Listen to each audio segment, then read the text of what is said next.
Hello.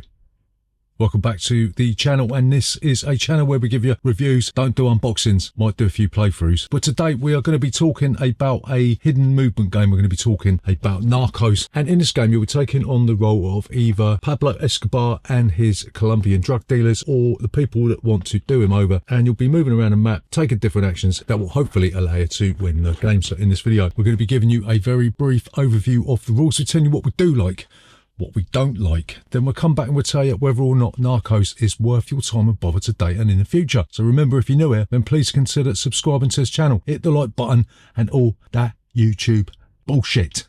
See you after this.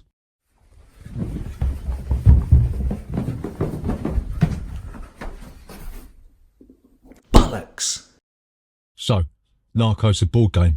How'd you play this game?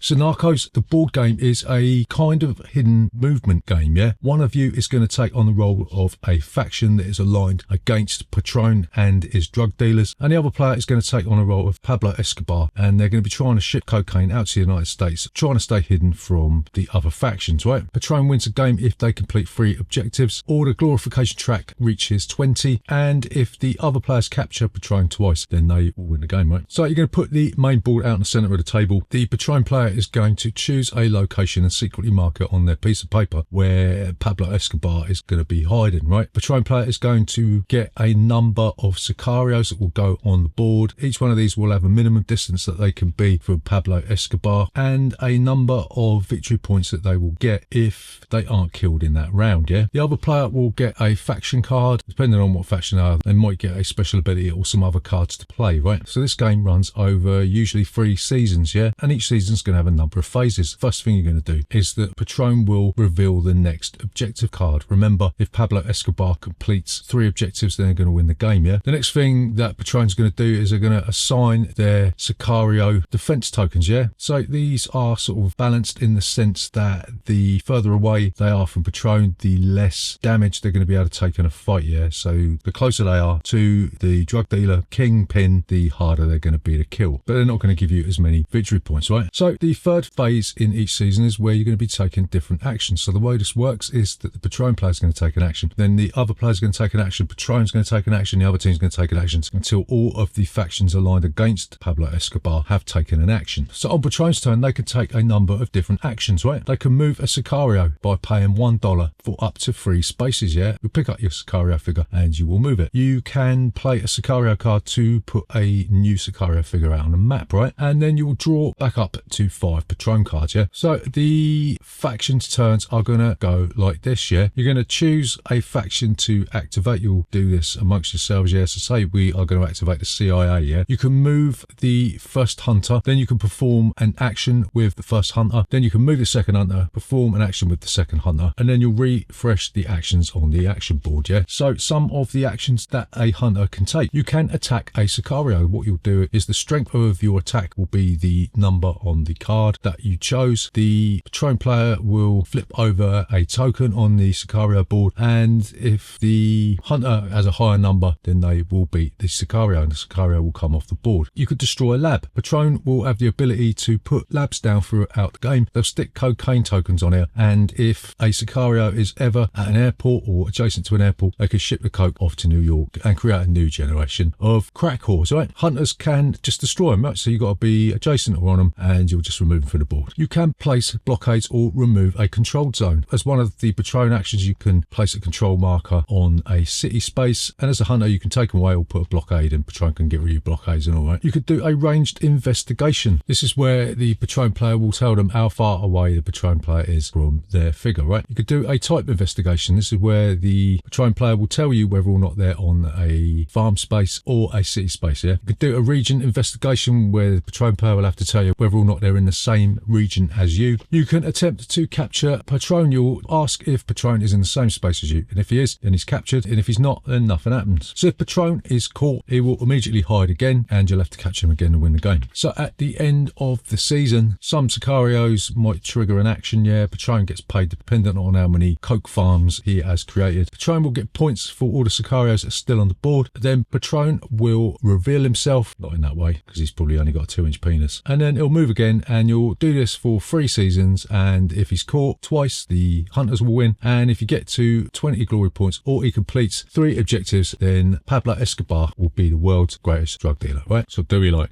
about Narcos the board game?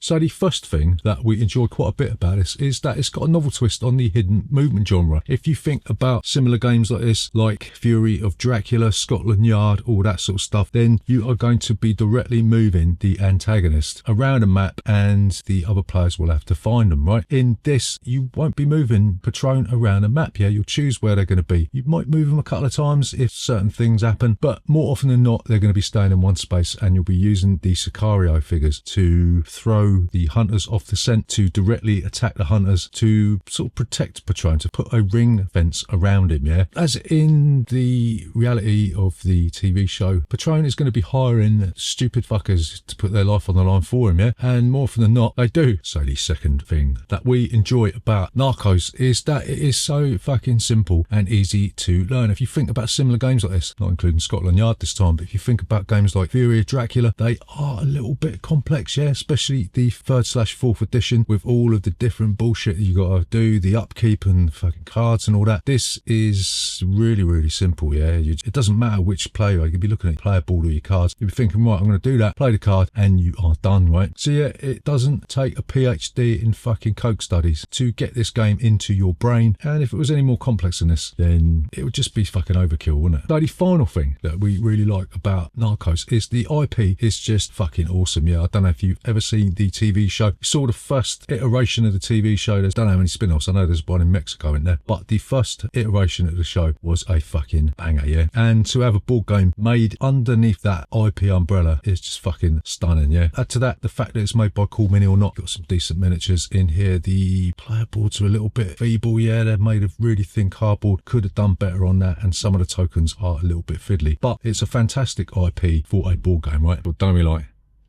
but Narcos, a board game?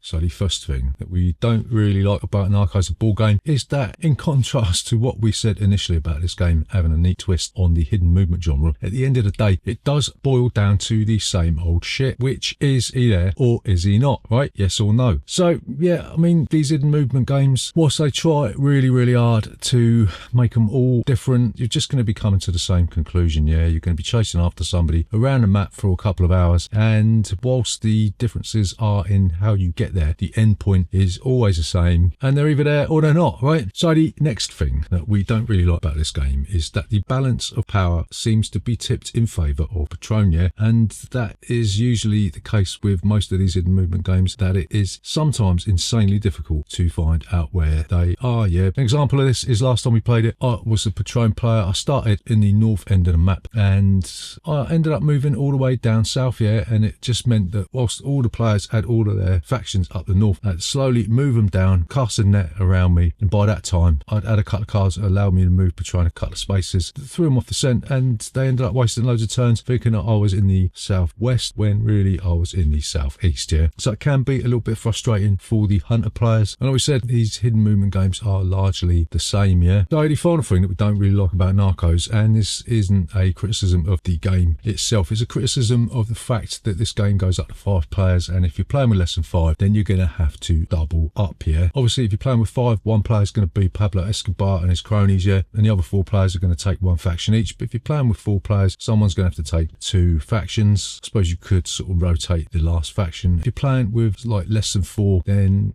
it's going to suck really, isn't it? I suppose the optimal player count for this is 2, because you're going to have 1 player playing Patron and the other player playing the rest of the factions. So yeah, 2 and 5 players, super duper. 3 and 4 players, fucking chuck it in the bin. So to summarise, is Narcos still worth your time and bother today and in the future?